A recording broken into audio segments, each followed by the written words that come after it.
The most common way that video editors learn is by watching tutorials all day, but that's actually the worst way to do it. You see, my progress in learning the skills I needed to edit all of these videos here was actually extremely fast, but that's only because I followed this simple 9-step framework, which took me from a beginner editor to a pro. So I'm going to give you all of my secrets so you can learn video editing much faster. Now let's get into it.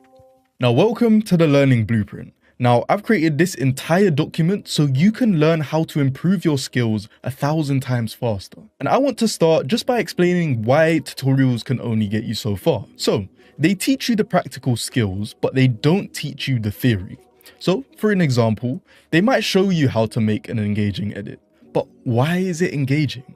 Well, these are the things that you might not learn in a tutorial, but it's something which I do teach in this video, so if you do want to learn more about that, then it will be linked in the description. And what you will learn from that video is that an edit is only engaging when it has a clear focus. So if the viewer doesn't know what to focus on, it's going to be difficult for them to watch and therefore not engaging. It's going to have smooth animations, it's going to look clean to the eye, and it might be dynamic. And there's plenty other reasons why it might be engaging, and I teach all of that in this video. But that's just some examples, and you'll know if you've watched tutorials, even mine.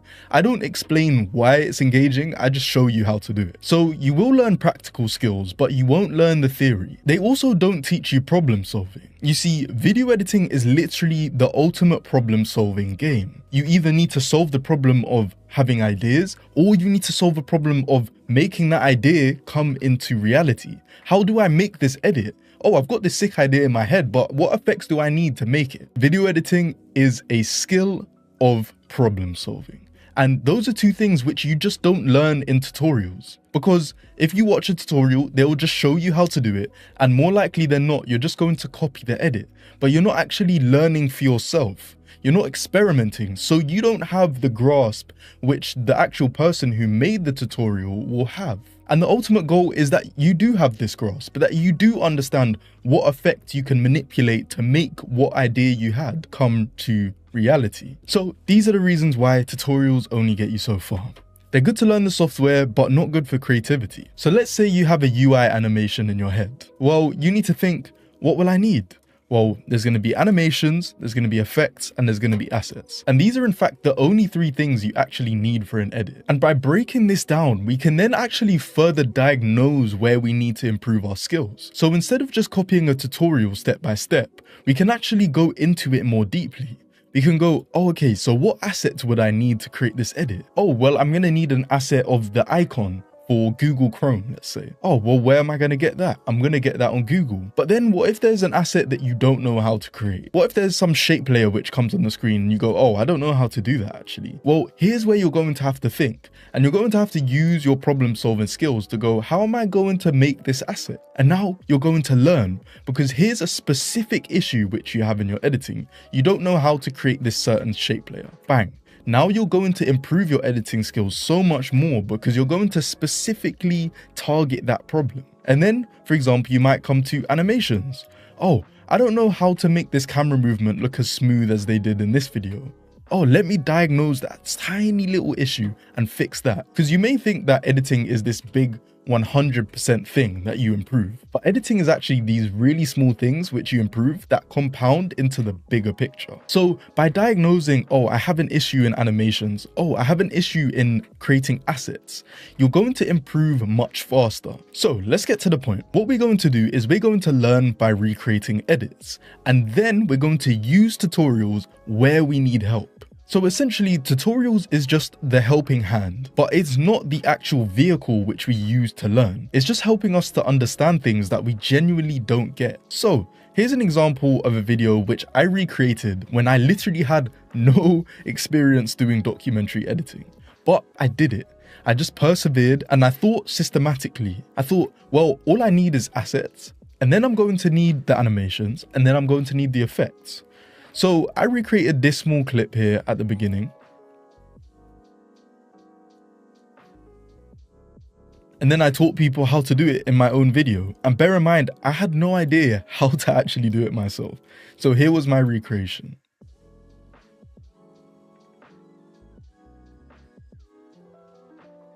And the amount that I learned from recreating that, I can't even explain, because there were so many little things which I had to learn in order to create that edit. And it just built my knowledge. So when I came to doing edits in the future, I then had those things which I could use. And also the problem solving skills which I learned from just recreating this short 10-second edit honestly paid me dividends. So all edits break down into 3 things: assets, effects, and animations.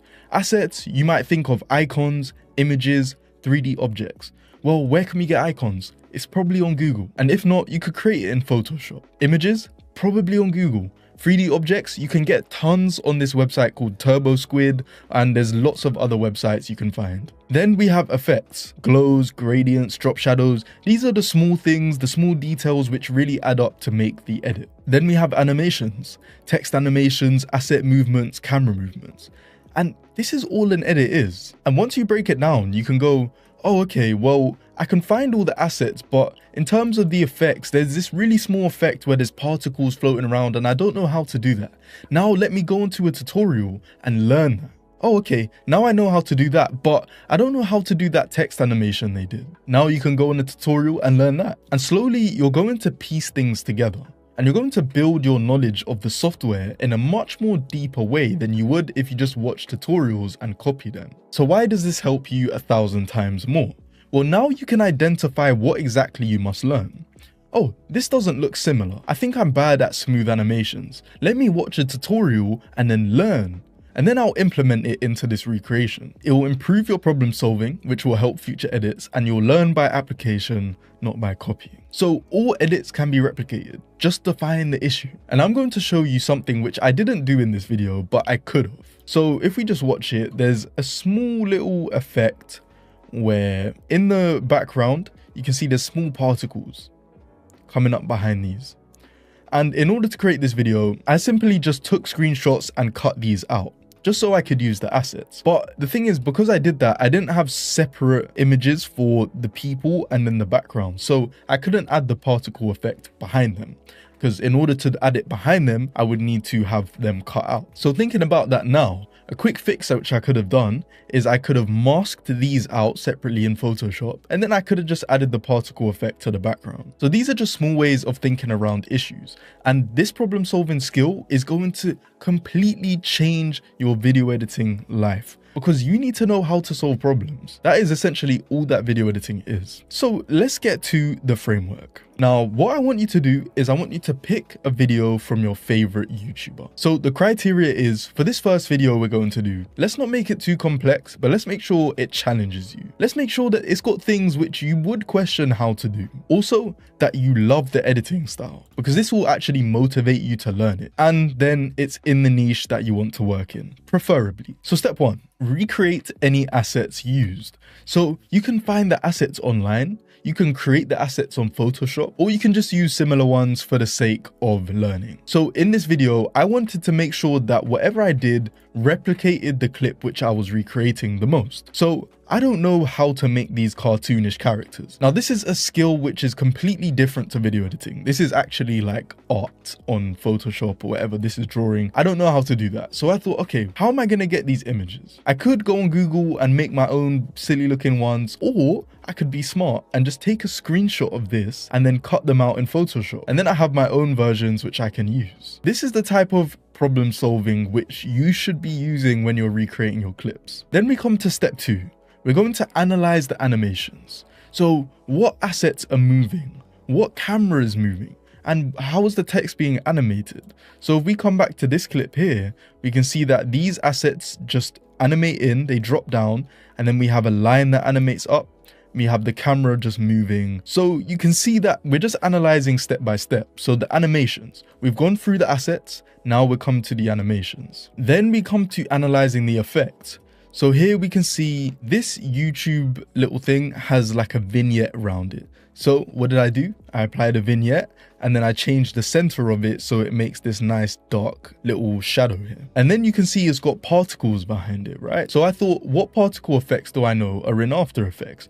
Well, there's CC Snowfall. Maybe I could use that and I could decrease the wind so it just basically floats around. You just need to think methodically, what effect do I know can maybe do this? And then how can I manipulate the effect to do what I want? Then we just have drop shadows and stuff like that, small wiggle effects, all that kind of stuff. We just want to take a look at what's actually happening. Then we're going to start editing. And what we want to do is start with the background, as this is usually the most simple thing, or it's the most foundational thing. Then we want to position all assets. So when I actually edited this, what I did first, instead of making the animations, is I positioned them in their ending position. So when it came to animating, I didn't have to go, oh, where's this going to be positioned? Where is this going to be positioned? I already knew where that is because I had already placed them where I wanted them. So what we do, we just position everything where we want it to end. And then we work backwards. And then obviously if there's any text layers, add that too. So step 5 is animate the assets with keyframes.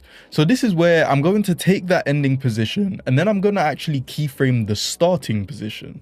So where I want it to begin. And then you start developing the animations. Next, animate the text layers, animate the shape layers, and animate the camera. So just do it methodically. Start with the assets, then do the text, then do the shape layers if there is any, then do the 3D camera last. And doing the 3D camera last is the main thing because usually if you're starting to do 3D camera movements at the same time that you're doing other things, it's just going to become really confusing. So just keep it simple and do the 3D camera movements last. Then we want to add effects to the background, add effects to the assets, add effects to the text, which might be a glow, it might be drop shadows, it might be stuff like that. Then we go on to brutally analyzing our animations.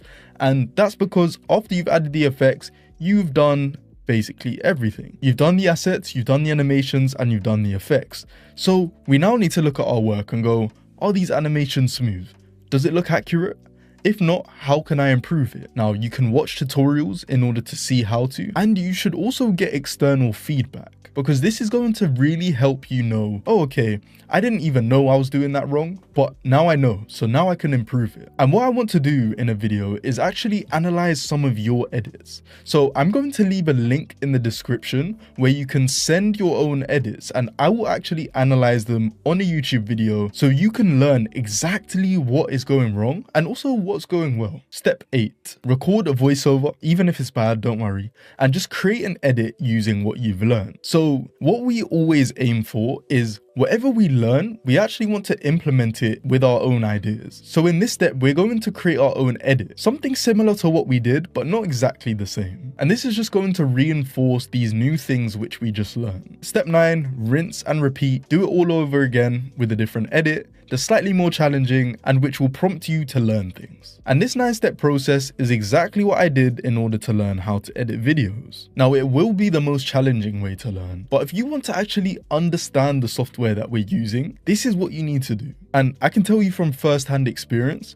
and you can even see it on this very channel. I learned all of my skills just by doing this. When I recreated the Magnates Media edit, when I recreated the Sunny V2 edits, I had no idea what I was actually doing. I just broke it down into small steps, and when I didn't know what to do, I learned how to do it. And this helped me learn the software inside out. And also it made the things that I learned actually stick inside my brain. I hope this video helped you. And if it did, then leave a like, subscribe, and comment what you want to see in the next video, as I want to help you become the best editor that you possibly can be. I'll see you in the next one.